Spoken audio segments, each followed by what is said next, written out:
टीएमटीचा stop केला चोरीला, आयुक्तांकडे तक्रार।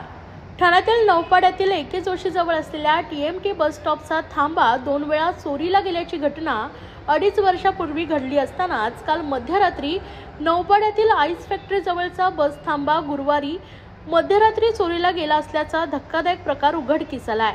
या गंभीर घटनेबाबत भाजपाचे जिल्हाध्यक्ष संजय वाघुले यांनी महापालिका आयुक्त अभिजित बांगर यांच्याकडे तक्रार केली आहे। नौपाड्यातील गोखले रोडवरील आईस फॅक्टरी येथे अनेक वर्षांपासून टीएमटी बसचा थांबा होता। या थांब्यावर शालेय विद्यार्थी, रहिवासी आणि नागरिकांची चढ-उतार होते।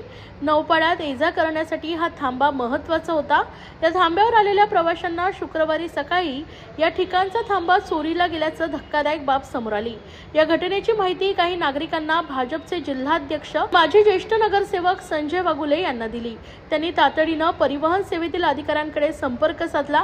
त्यावेळी हा थांबा परिवहन प्रशासनाकडून काढण्यात आला नसल्याचं स्पष्ट करण्यात आलंय।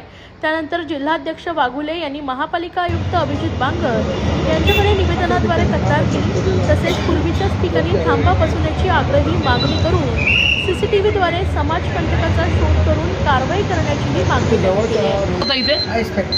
किती वर्ष तुम्ही काम करता? 24 वर्ष। इथे नेहमी बस थांबायची का? काय नावाने थांबायची?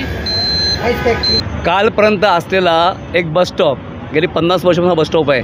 उन्हाळा असो, हिवाळा असो, पावसाळा असो, एक सर्वसामान्य गरीब माणसांसाठी असलेला बस स्टॉप आहे। हा बस स्टॉप 50 वर्षापर्यंत बस स्टॉप आहे आणि आता रातोरात हा बस स्टॉप चोरीला गेला। आम्ही काल सकाळी मला कळल्यानंतर मी परिवहन सभापती विलास जोशी साहेबांना फोन केला आणि साहेब म्हटलं की हा बस स्टॉपचं काय झालं म्हटलं, ऑफिसवर तुम्ही काढलेत का बस स्टॉप? तर मला सांगा तुम्ही मला म्हणतात की नाही आम्ही का बस स्टॉप काढला नाही आहे, की आमच्याकडे कुठलं मीटिंग पण झाली नाही आहे, म्हणजे म्हणणं हा बस स्टॉप चोरीला गेला आहे का? त्यांचं म्हणणं हा बस स्टॉप चोरीला गेलेला आहे। असा रातोरात एवढा मोठा बस स्टॉप चोरीला जाऊ शकतो का? ह्याच्यामागे नक्की कोण आहे? जर हा बस स्टॉप जर 2 दिवसात बसला नाही तर आम्ही ते आंदोलन करू, कायदेशीर यांच्यावर कारवाई होईल, आम्ही पोलीस स्टेशनला कंप्लेंट देऊ आणि रितसर हा बस स्टॉप लागला गेलाच पाहिजे। कारण हा बस स्टॉप आजचा नाही आहे, एस टी महामंडळाच्या कारभारापासून आहे। तुमच्या ते किती लोकांनी हा बस स्टॉप बघितलेला आहे। हा अनुभव बस स्टॉप गेला कसं काय याची खातरदारी व्हायला पाहिजे। नाही तर आम्ही सर्व पक्षामध्ये आंदोलन करणार आहोत।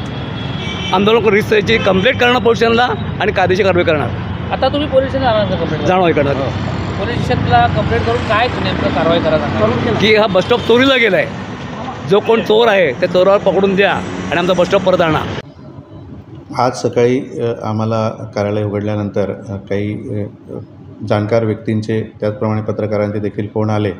त्यानुसार नौपाडा भागातील आईस फॅक्टरी या ठिकाणातील जो गेले 30 ते 40 वर्षापूर्वीपासूनचा बस स्टॉप होता तो चोरी गेल्याचे निदर्शनास आले। त्यानुसार आम्ही संबंधित नौपाडा पोलीस स्टेशनला आमच्यामार्फत गुन्हा दाखल करण्यासाठी त्वरित पत्र दिलेलं आहे। तसेच संबंधित बस स्टॉप उभारणी करणारी जी एजन्सी आहे सोल्युशन ॲडव्हर्टायझिंग यांना त्वरित आज 1-2 दिवसामध्ये त्या ठिकाणी नव्याने बस स्टॉप लावण्याबाबत देखील सूचना करण्यात आलेली आहे। नाही, तशी काही बाब आमच्या सद्यस्थितीत निदर्शनास आलेली नाही, परंतु आजूबाजूच्या ठिकाणांची CCTV फुटेज तपासून संबंधित योग्य ती कार्यवाही पोलिसांना करण्याबाबत